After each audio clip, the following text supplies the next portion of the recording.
Dear students, अस्सलामु अलैकुम वरहमतुल्लाहि वबरकातुहू। कैसे हैं आप सब स्टूडेंट्स? उम्मीद करता हूँ सब खैरियत से होंगे।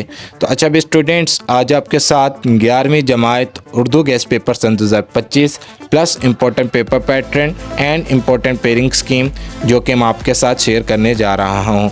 लेकिन important guest paper, important pairing scheme plus important paper pattern को शेयर करने से पहले जिन स्टूडेंट्स और जिन न्यू ऑडियंस ने अभी तक चैनल को सब्सक्राइब नहीं किया, प्लीज़ वो चैनल को सब्सक्राइब करें ताकि हमारे आने वाली तमाम न्यू वीडियोस का नोटिफिकेशन आप तक सबसे पहले पहुंच सके। तो अगर आप तमाम स्टूडेंट्स इस गेस्ट पेपर को फॉलो करेंगे तो इंशाल्लाह ताला 11वीं जमात के उर्दू का पेपर आपका 1 वीक के अंदर तैयार हो जाएगा।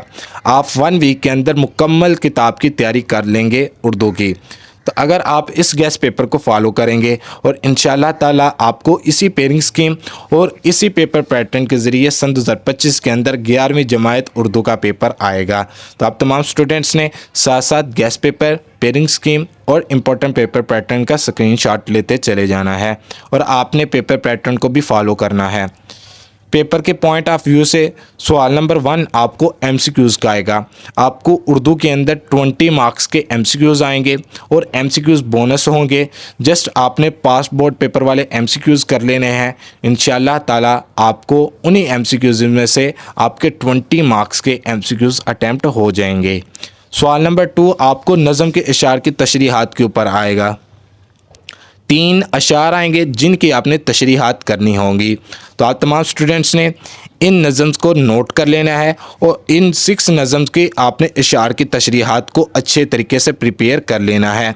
हम्मद, नात, खिताब, मुस्तकबिल की झलक, हलाल इस्तकलाल, नौजवान से खिताब मोस्ट इम्पोर्टेंट नज़म्स हैं और आपने जब इशार की तशरीहात करनी है उससे पहले आपने नज़म का अनवान और मुसन्निफ़ का नाम भी लिखना है। तो आपको 10 मार्क्स के नज़म के इशार की तशरीहात आएंगी। क्वेश्चन नंबर 3 आपको आएगा गज़ल के इशार की तशरीहात के ऊपर। 10 मार्क्स की आपको गज़ल के इशार की तशरीहात आएंगी। तो आपने मीर तकी मीर की पहली गज़ल और दूसरी गज़ल मोस्ट इम्पोर्टेंट है, तैयार करनी है अच्छे तरीके से। हैदर अली आतिश इसकी पहली गज़ल और दूसरी गज़ल दोनों गज़ल करनी है। मिर्ज़ा ख़ान दाग इसकी पहली गज़ल भी करनी है और दूसरी गज़ल भी करनी है। मोमिन ख़ान मोमिन इसकी पहली गज़ल करनी है। हसरत मोहानी की दूसरी गज़ल करनी है। तो जब आप गज़ल के अशार की तशरीहात करने लगें तो आपने गज़ल के मुसन्निफ़ का नाम भी लिखना है। 1 मार्क्स आपका गज़ल के मुसन्निफ़ के नाम का होगा। तो आपको 10 मार्क्स की गज़ल के अशार की तशरीहात आएंगी। आप तमाम स्टूडेंट्स ने इन गज़ल्स की अच्छे तरीके से प्रिपेयर कर लेनी है, रट्टाबाजी नहीं करनी। जस्ट आपने इशार को समझते हुए इशार की तशरीहात करनी है और हर इशार के अंदर आपने हर इशार के सेंटर और एंड के ऊपर आपने एक शेर लिख देना है। तो इम्पैक्ट पड़ेगा और एग्जामिनर आपको फुल बटा फुल मार्क्स देगा। सबक नंबर 4 आपको सियाक़ इसबाक़ के ऊपर आएगा। तो सियाक़ इसबाक़ अगर आप पहले 6 असबाक़ के सियाक़ इसबाक़ कर लेंगे तो आपका सियाक़ इसबाक़ वाला क्वेश्चन भी अटैम्प्ट हो जाएगा। 15 मार्क्स के आपको सियाक़ इसबाक़ आएंगे। 2 सियाक़ इसबाक़ आएंगे। पहले 6 चैप्टर में से एक सियाक़ इसबाक़ आएगा और नेक्स्ट 6 चैप्टर में से आपको एक सियाक़ इसबाक़ आएगा। 2 सियाक़ इसबाक़ होंगे जिनमें से आपकी मर्ज़ी, आपने फर्स्ट सियाक़ इसबाक़ अटैम्प्ट करना है या सेकंड सियाक़ इसबाक़ अटैम्प्ट करना है। तो जब आप सियाक़ इसबाक़ करने लगें तो सबक का अनवान और मुसन्निफ़ का नाम लिखेंगे।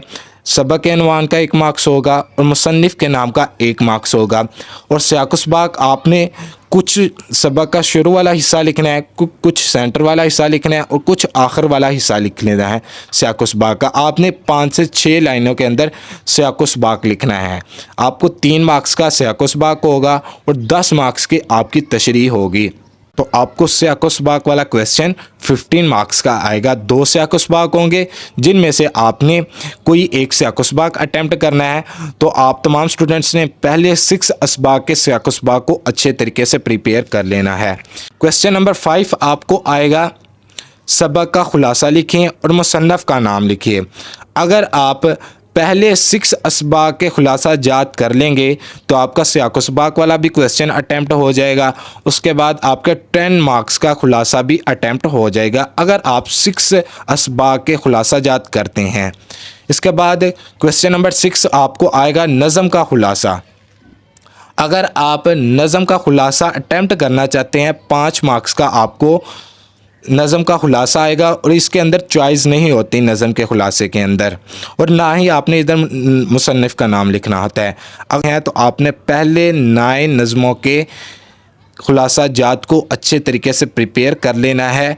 इंशाअल्लाह ताला जब आप पहले 9 नज़मों के खुलासा जात को रीड करेंगे, हर एक नज़म के खुलासे को याद करने के 5 मिनट होते हैं, तो 5 मिनट के अंदर एक नज़म का खुलासा तो तैयार हो जाता है। आपने जस्ट 12 या 10 लाइन्स का नज़म का खुलासा लिखना होता है।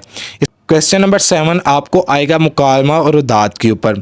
चॉइस होगी आप मुकालमा अटैम्प्ट करना चाहते हैं या रुदात, तो ज़्यादा चांसेस होते हैं मुकालमे के, तो आप तमाम स्टूडेंट्स मुकालमे को फॉलो करें और मुकालमे की अच्छे तरीके से तैयारी करें। ये मोस्ट इम्पॉर्टेंट मैंने मुकालमे लिखे हैं, आप तमाम स्टूडेंट्स इन मुकालमों को नोट कर लें। जो मुकालमा नंबर 1 है मोस्ट इम्पॉर्टेंट है। इन मोस्ट इम्पॉर्टेंट के अंदर जो वेरी मोस्ट इम्पॉर्टेंट मुकालमे हैं वो भी आपको बताता चला जाता हूँ। मुकालमा नंबर 1 और मुकालमा नंबर 2 ये मोस्ट इम्पॉर्टेंट है। दो दोस्तों के दरमियान टेलीविज़न के फ़ायदे और नुकसानात के मौजू पर मुकालमा लिखिए। इसके बाद मुकालमा नंबर 3 दो दोस्तों के दरमियान ट्यूशन पढ़ने के हवाला से मुकालमा मोस्ट इम्पॉर्टेंट है। बेरोज़गारी के बारे में दो दोस्तों में मुकालमा लिखिए। इसके बाद दो दोस्तों के दरमियान मोबाइल फ़ोन के इस्तेमाल पर मुकालमा लिखिए। इसके बाद जो मुकालमा नंबर 8 है बढ़ती हुई रिश्वत स्तानी के बारे में दो दोस्तों के दरमियान मुकालमा लिखिए। दो दोस्तों के दरमियान इंटरनेट के इस्तेमाल के मौजू पर मुकालमा लिखिए। और उस्ताद और शागिर्द के दरमियान मताले कुतब की अहमियत पर मुकालमा लिखिए। तो आप तमाम स्टूडेंट्स इन मुकालमों को फॉलो कर लेना है। इसके बाद रुदात भी देख लें, मैंने रुदात भी नीचे लिखी हुई हैं। 7 रुदात हैं, मोस्ट इम्पोर्टेंट रुदात लिखी हैं। जो स्टूडेंट्स रुदात अटैम्प्ट करना चाहेंगे वो रुदात को देख लें, और जिन्होंने मुकालमा लिखना होगा पेपर के अंदर वो मुकालमा देख लें। तो आपको तकरीब सीरत नबवी सल्लल्लाहु अलैहि वसल्लम मोस्ट इम्पोर्टेंट रुदात है। कॉलेज में जलसा तकसीम इनामात मोस्ट इम्पोर्टेंट। कॉलेज में अलविदा तकरीब मोस्ट इम्पोर्टेंट रुदात है। इसके बाद रुदात नंबर 6 क्रिकेट मैच मोस्ट इम्पोर्टेंट रुदात है। तारीख़ी मुकाम की सैर मोस्ट इम्पोर्टेंट रुदात है। इसके बाद क्वेश्चन नंबर 8 आपको आएगा दरख्वास्तें और रसीद। चाहे आपको वो दरख्वास्त दे दे बोर्ड के अंदर या रसीद दे दें, तो दरख्वास्तें आपको स्क्रीन के ऊपर शो हो रही हैं। आप तमाम स्टूडेंट्स इन दरख्वास्तों को अच्छे तरीके से इन दरख्वास्तों की प्रिपेयर कर लेनी है। ज़्यादा चांसेस होते हैं कि दरख्वास्त आने के, पिछले साल रसीद आई थी, उससे पिछले साल भी रसीद ही आई थी 10 मार्क्स की। इसके बाद क्वेश्चन नंबर 9 आपको आएगा तलखीस निगारी पर। आपको एक छोटा सा पैराग्राफ दिया जाएगा जिसके आपने 1 से 1.5 लाइन के अंदर तलखीस लिखनी है, यानी उसका नतीजा लिखना है। वो आपको 5 मार्क्स का आपका तलखीस का पैराग्राफ आएगा। तो आपको इसी पेपर पैटर्न, जिस तरतीब से मैंने क्वेश्चंस बताए हैं, इसी तरतीब से आपको बोर्ड के अंदर पेपर पैटर्न आपका पेपर आएगा। तो आपने इसी पेपर पैटर्न को फॉलो करते हुए अपने पेपर की तैयारी करेंगे। अगर आप इस गेस्ट पेपर को सामने रखेंगे तो इंशाअल्लाह ताला 100% उम्मीद है कि 1 वीक के अंदर आप उर्दू की मुकम्मल तैयारी कर सकेंगे, अगर आप इस पेपर पैटर्न को फॉलो करेंगे और इस गेस्ट पेपर को।